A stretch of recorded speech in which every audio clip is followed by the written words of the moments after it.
오늘은 느헤미야 2장 9절로 20절의 말씀을 통해서 하나님의 비전이 보입니다 라는 제목으로 좀 말씀을 나누려고 합니다. 드디어 느헤미야가 비전을 이스라엘 백성들에게 선포합니다. 느헤미야에게 있어서 비전이 무엇이겠습니까? 일어나 성벽을 재건하는 것입니다. 집을 짓는 것 자체가 비전이라기보다는 이 집을 지음으로써 하나님께 영광을 돌리고 그동안 받았던 수치를 벗어버리는 것이 비전입니다. 이것이 느헤미야에게 성벽을 재건하는 것으로 표현되는 것인데요. 9절의 말씀을 보면 군대 장관과 마병을 보내와 나와 함께 하시기로 내가 강 서쪽에 있는 총독들에게 이르러 왕의 조서를 전하였더니라고 하고 있습니다. 하나님의 응답은요, 언제나 풍성하게 우리에게 다가오는 것이죠. 우리가 생각했던 것보다 더 풍성하게 하나님은 우리에게 응답해 주실 줄로 믿습니다. 느헤미야의 기도의 제목이 그렇습니다. 여러분 시편 23편 5절의 말씀을 보면 내 잔이 넘치나이다 라고 고백하는 것을 보게 되는데요. 하나님은 언제나 우리에게 보태기를 잘해 주십니다. 하나님은 우리가 더 달라고 말하지 않아도 1+1으로 주시는 하나님이실 줄로 믿습니다. 그 하나님, 내가 원하는 것보다 내가 기도하는 것보다 더 완벽하고 풍성하게 응답해 주십니다. 왕은 느헤미야를 보낼 때 그냥 홀로 보낸 것이 아니라 군대 장병과 기마병까지 함께 보냈습니다. 느헤미야가 그렇게까지 요구하지 않았습니다. 자신은 생각지도 못한 일입니다. 우리가 이 세상을 살아갈 때 하나님을 의지하고 살면 반드시 넉넉히 이기고 우리의 잔을 채워 넘치게 해주실 줄로 믿습니다. 드디어 느헤미야의 반전이 시작되어진 것입니다.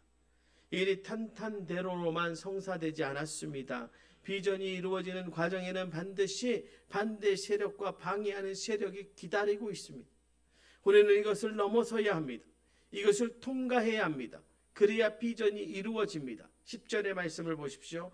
호론 사람 산발랏과 종이었던 암몬 사람 도비야가 이스라엘 자손을 흥황하게 하려는 사람이 왔다 함을 듣고 심히 근심하더라 라고 말합니다. 좋은 일을 하고 위대한 비전을 가졌다고 해서 모든 사람이 박수쳐 주지는 않습니다. 이때 좋은 일을 하는 사람은 내가 이렇게 좋은 일을 하고 당신에게 유익을 주는데 어째서 나에게 화를 내고 반대하고 비판하는가 라고 불만을 토로할 수 있습니다.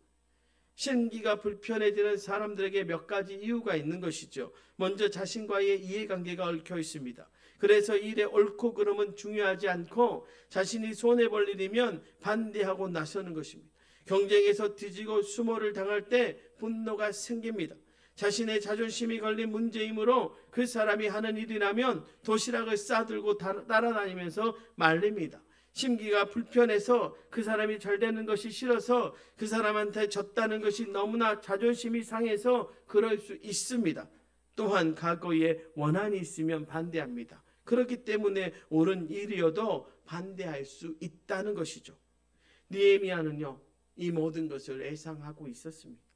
영적인 사람은 비전을 수행해 나갈 때 어떤 단계에서 위기가 오는지를 예측합니다. 그리고 그것을 영적으로 대비할 수 있는 사람입니다.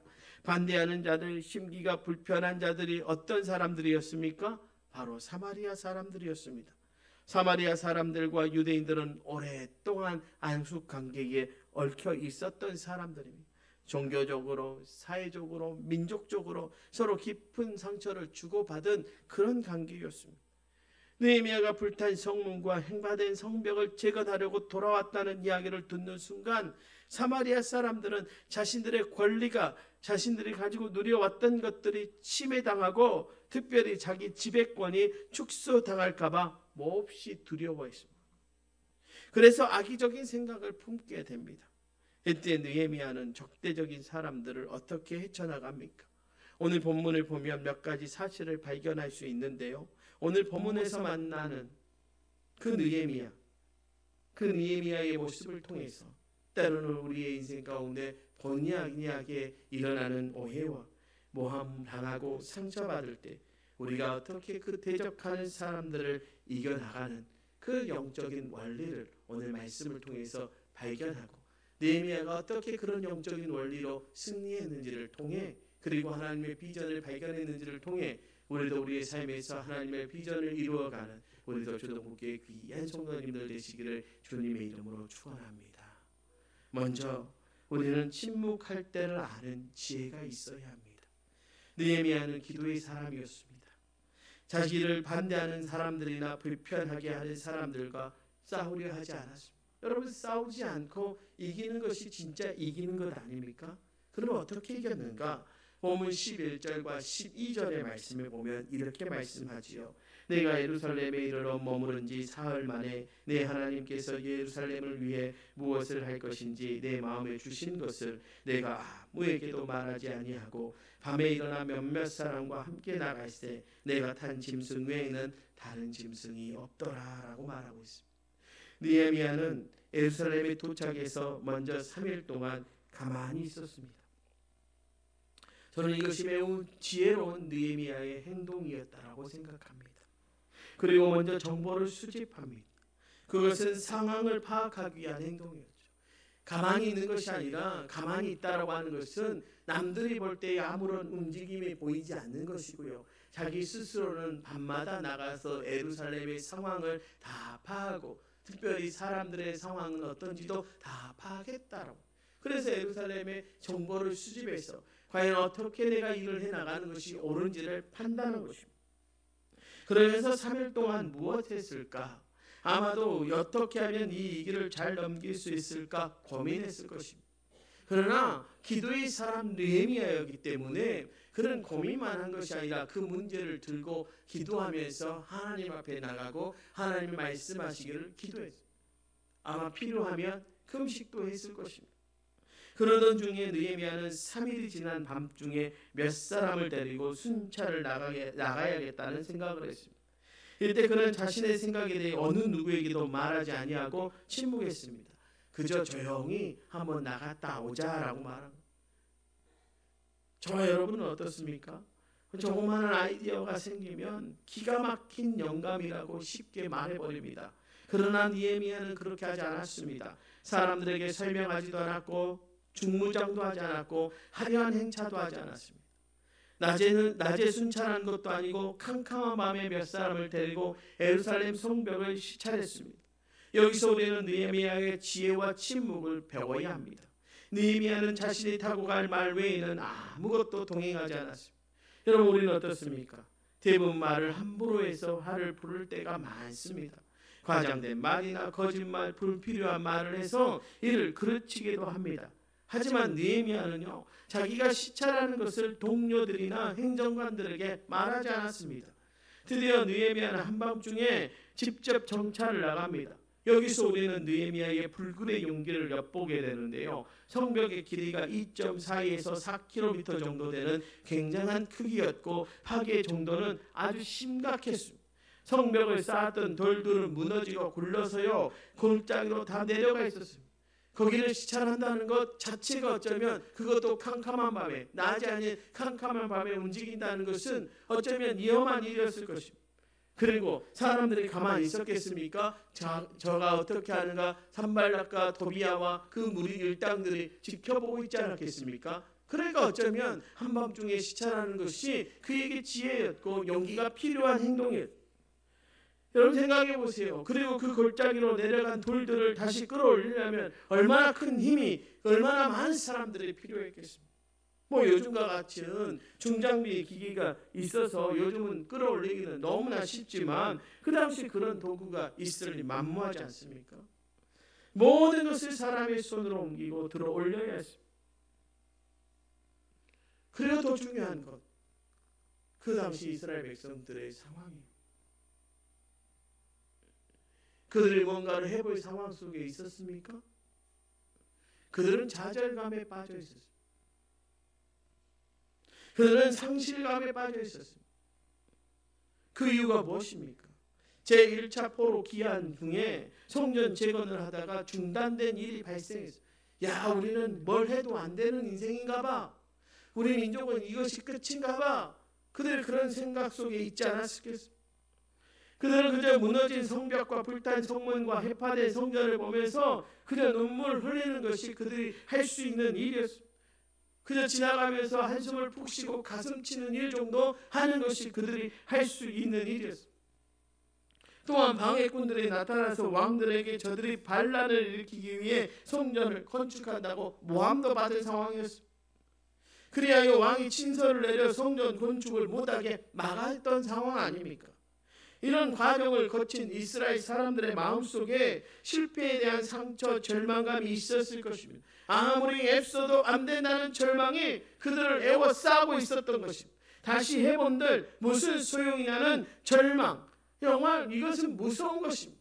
이 도저히 일어날 수 없다는. 그날 밤 느헤미야는요, 정찰을 하면서 이런 비참한 모습들을 다 목도했습니다. 그의 눈으로 직접 보았습니다. 이스라엘 사람들은 절망감과 좌절감과 무력감으로 가득 차 공동체 전체가 수렁에 빠진 채 헤어나지 못하고 있었습니다.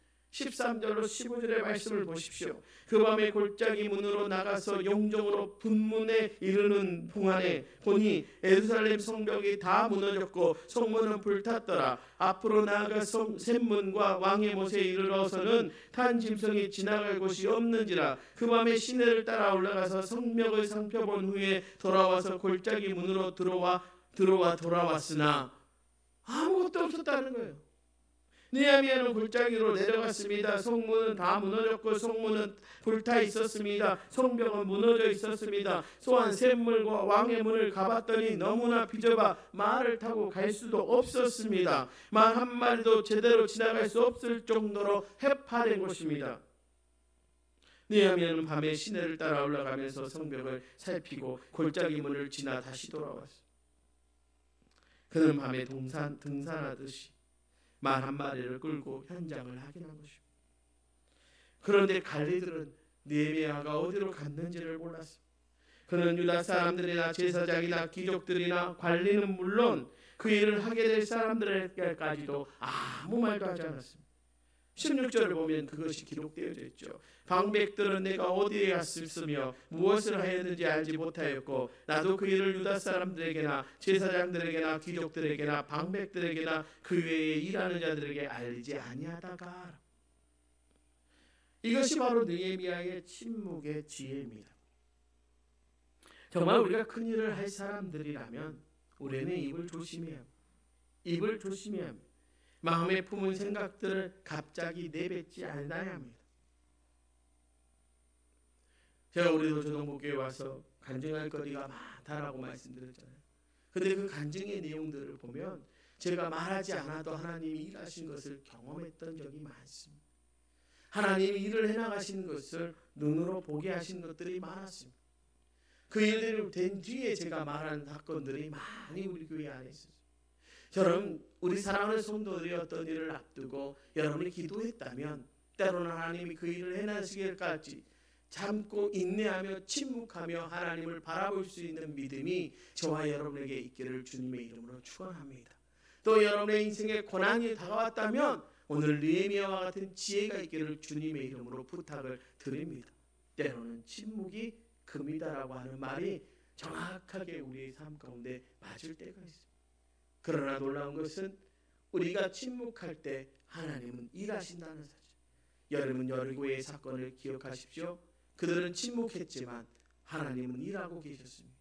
사랑하는 성도 여러분, 우리에게 침묵의 지혜를 주신 이유는 내가 일하겠다라고 하는 하나님의 분명한 뜻임을 믿고 나아갈 수 있기를 주님의 이름으로 축원합니다.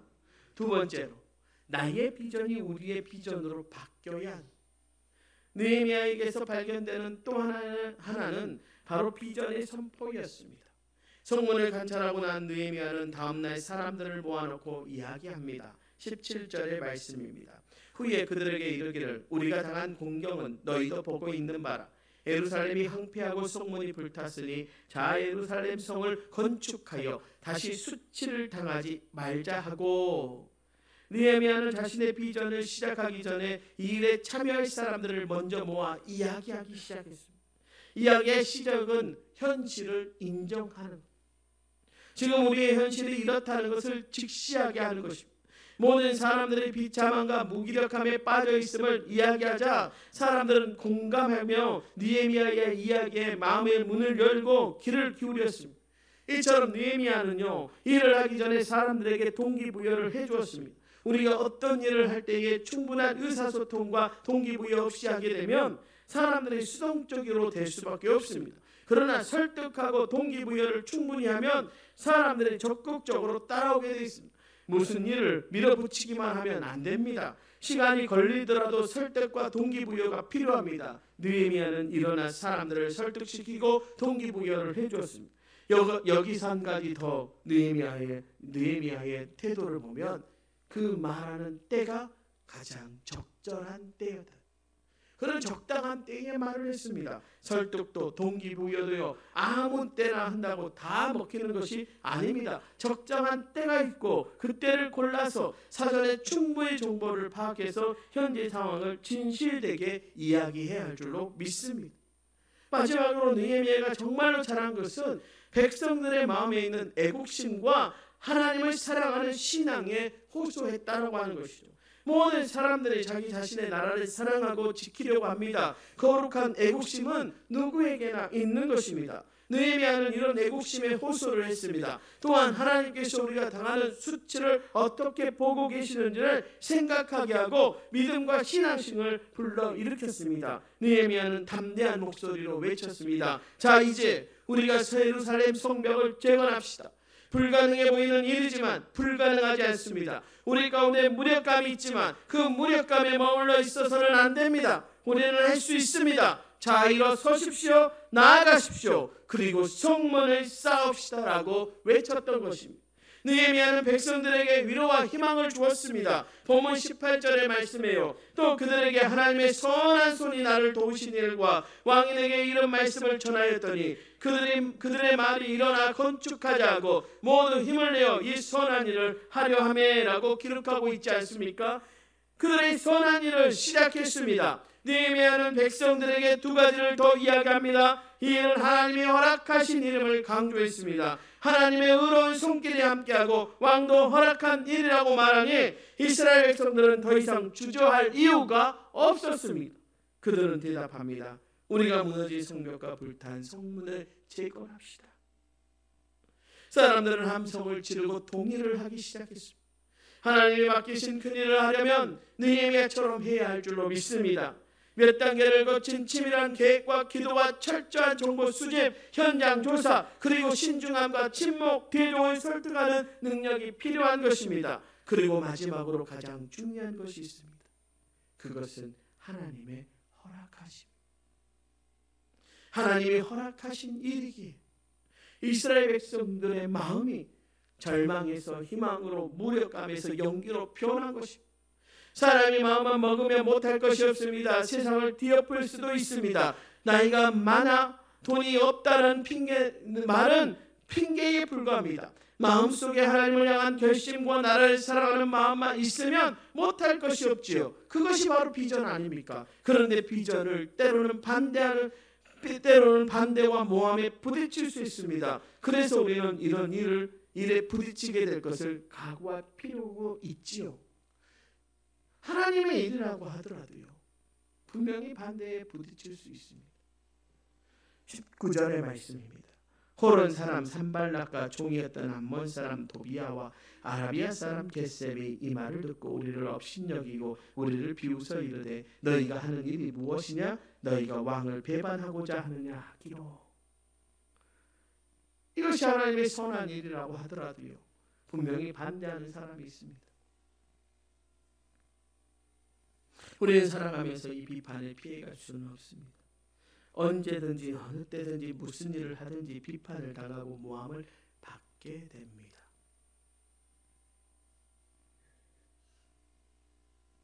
저는 고 노무현 대통령을 참 좋아합니다.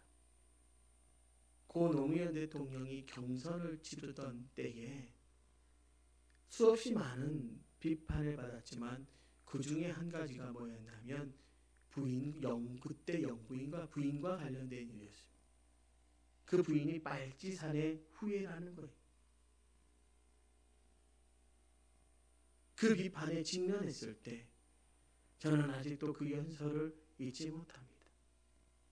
뭐라고 말하냐면 내가 사랑하는 아내가 빨갱이라고 빨치산의 후예라고 내가 그 아내를 버리는 것이 맞습니까? 내가 대통령 하겠다고 그 아내를 버리는 것이 맞습니까? 여러분 그 말이 맞습니까? 틀립니까? 맞습니다. 그러면서 한 가지 더. 내가 아내를 사랑하는 것이 곧 나라를 사랑하는 것입니다. 라고 했던 연설을 저는 아직도 기억을 합니다. 여러분 느헤미야가 일을 할 때예요. 수없이 많은 비판에 부딪혔을 것입니다. 여러분 이스라엘 사람들이 가나안 땅을 평탐할 때를 떠올려 보십시오. 이스라엘이 가나안 땅 사람들을 너무 크게 보면 전쟁을 치르지 못했습니다. 세상은 골리앗 같고 높은 여리성공 같지만 사랑하는 성도 여러분, 우리가 그 비판 앞에서도 걱정하지 않아도 되는 이유는 우리 하나님이 더 크시기 때문입니다. 우리는 믿음만 있으면 언제든지 벽을 넘을 수 있습니다. 하나님이 우리와 함께 하시면 어떤 절망과 비판도 다 뛰어넘을 수 있습니다.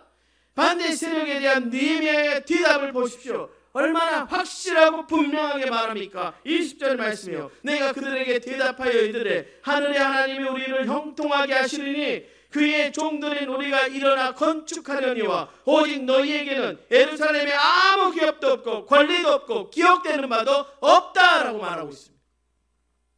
너희는 그렇게 말하지.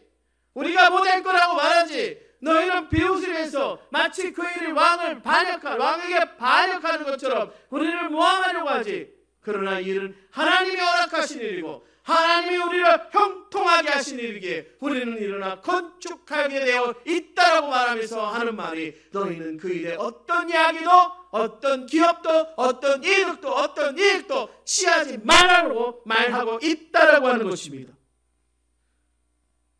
왜 이렇게 확신할 수 있습니까? 이 일은 하나님의 일이죠. 나의 일이 아니라는 것입니다. 하나님이 원하시는 일이기 때문에 반드시 이루어질 것이라고 말합니다. 또한 이 일은 하나님의 종인 우리의 의무와 우리의 비전이기 때문이라고 말하고 있다라고 하는, 하나님이 하기를 원하시기도 자신도 하기를 원하기 때문에 이 일은 안 될 수가 없다라고 말하는 것입니다. 이제 뒤돌아설 수도 없으며 아무리 반대하는 사람들이 있다고 해도 자신은 반드시 일을 이루고 말 것이라고 다짐하는 것입니다. 그리고 그들에게 말하는 것이 너에게는 아무런 권리도 없다고 말하고 있습니다. 이 말은 그들이 반대하는 바가 주 목적이기에 상급도 없고 목도 없고 권리도 없고 역사적 명분도 없다는 것을 의미합니다. 여러분 교회 안에 교회를 무너뜨리는 무서운 것이 무엇이에요? 여러분 이 사이에 가장 무서운 적이 무엇인 줄 아십니까? 반대를 위한 반대. 여러분 우리가 지향해야 할 것이 바로 반대를 위한 반대. 이것은 절대로 해서는 안 되는 행동입니다. 그러나 비전의 사람 비전이 있다면 하나님이 그 일을 하시겠다라고 하면 우리는 그 하나님을 바라보며 나아가야 할 믿음이 있어야 할 줄로 믿습니다. 여러분 생각해 보십시오. 우리 장로님들은 잘 아실 것입니다. 오랫동안 믿음 생활을 또 우리 성도님들은 아실 겁니다.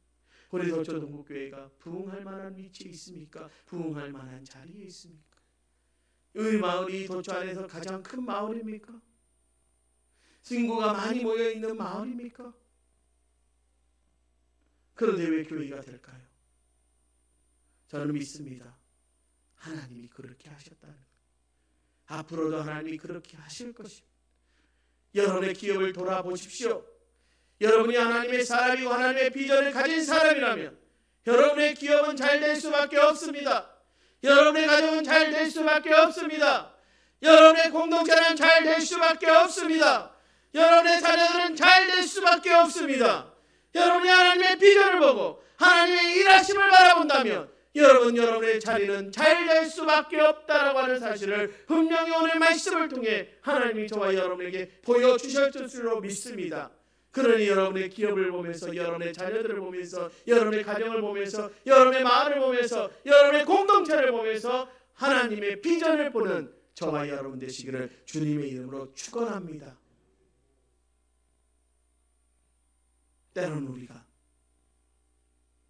우리의 일 앞에 침묵하는 것이 하나님이 일하실 수 있도록 그 자리를 내어드리는 일이라면 그 지혜로 서십시오.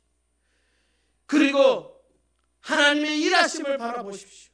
그리고 여러분의 입술로 선포하십시오. 하나님은 내 삶 가운데 일하고 계시고 내 삶 가운데 일을 나누시며 하나님은 나를 통해 하나님의 일을 이루어 가시기를 소망하고 계신다는 사실을 분명히 선포하십시오. 그때 일하시는 하나님을 여러분은 보게 될 것입니다. 우리 가운데 선한 일을 허락하신 하나님을 발견하게 될 것입니다. 이 한 주간도 하나님의 비전을 바라보며 나아가는 우리도 조동국교의 귀한 성도들 되시오. 느헤미야가 보았던 그 비전을 우리도 이루어가는 이 시대에 살아있는 믿음의 사람들 되시기를 주님의 이름으로 축원합니다.